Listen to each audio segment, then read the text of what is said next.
1946. The MiG-15 is 70 years old this year, making its maiden flight in December 1947.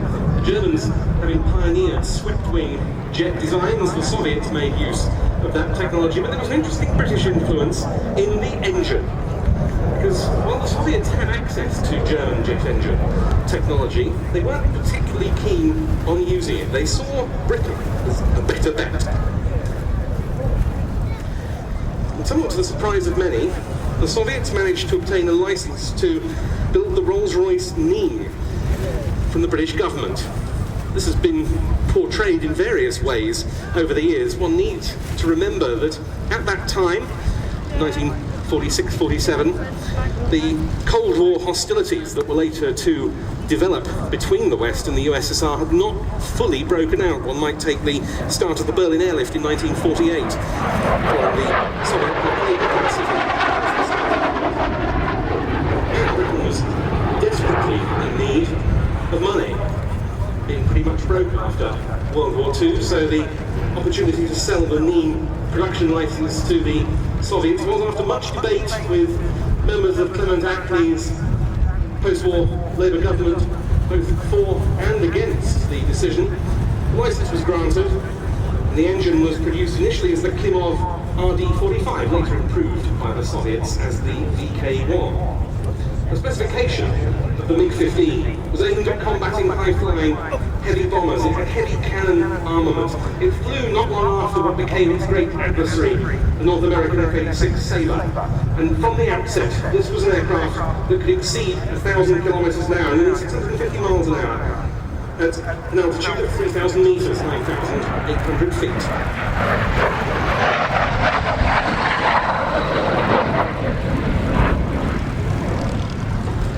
Service entry with the Soviet Air Force took place in 1949, and the following year came along the improved MiG-15 BIS version with that VK-1 engine. They were able to test the aircraft in the bomber attacker role against a captured Boeing B-29 Super Fortress, that was also produced later by the Soviets as the Tupolev Tu-4.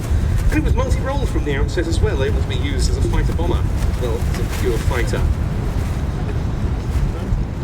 First combat by MiG-15 was in 1950, towards the end of the Chinese Civil War, in which the Chinese communists were receiving Soviet assistance in their fight against the nationalist side.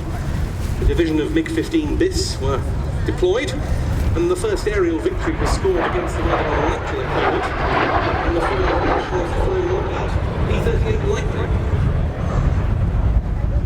This is the Korean War of 1950 to 53 that this aircraft won its spurs. Soviet and Chinese pilots flew them as well as North Koreans. A very effective tactic was developed whereby the MiG-15s would wait at altitude in large groups and then split to pounce from all directions on the aircraft of the United Nations forces. It was against an F-51 Mustang. The first MiG-15 combat victory in Korea was scored in November 1950, and later the same day, the first ever kill of a jet on another jet in history.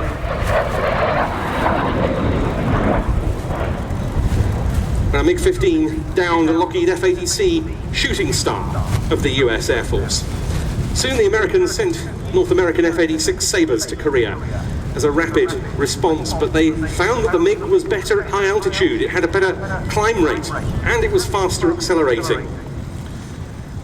And soon there came, known in the area as MiG Alley, in which the MiG-15s were able to maraud almost at will against many of their UN opponents, gaining air superiority over the northwest of Korea. B-29 daylight attacks were suspended in the face of that threat in favour of nighttime raids.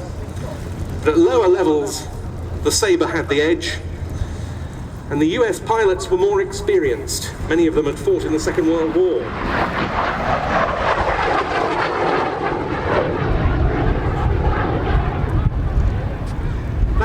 To turn the tide to some extent.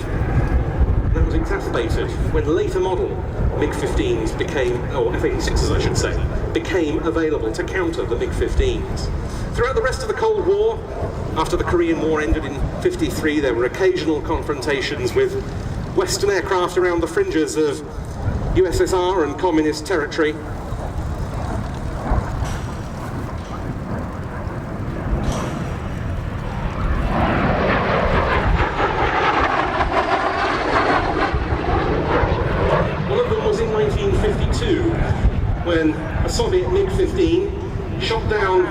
a Douglas DC-3 of the Swedish Air Force.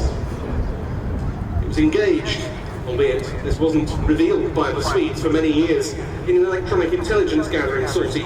All the crew were lost. Then when Swedish Air Force Catalina flying boats were patrolling the area trying to look for the wreckage and any potential survivors, MiGs shot that Catalina down too. It became known as the Catalina Affair, to try and deflect attention away from the fact that the Swedes had been snooping with that DC-3.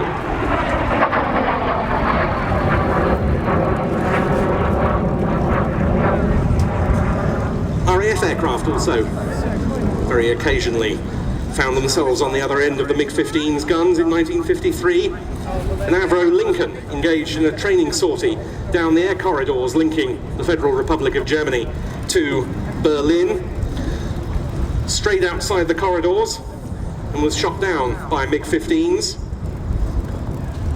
Then Egyptian examples were flown in the 1956 Suez Crisis against Israeli and RAF aircraft. A design absolutely synonymous with the Warsaw Pact air forces of the Cold War, built under license by Avia in Czechoslovakia, as here by WSK Mielec in Poland, and by Shenyang in China, albeit as a two-seater only. This one's a two-seater, dating from 1952.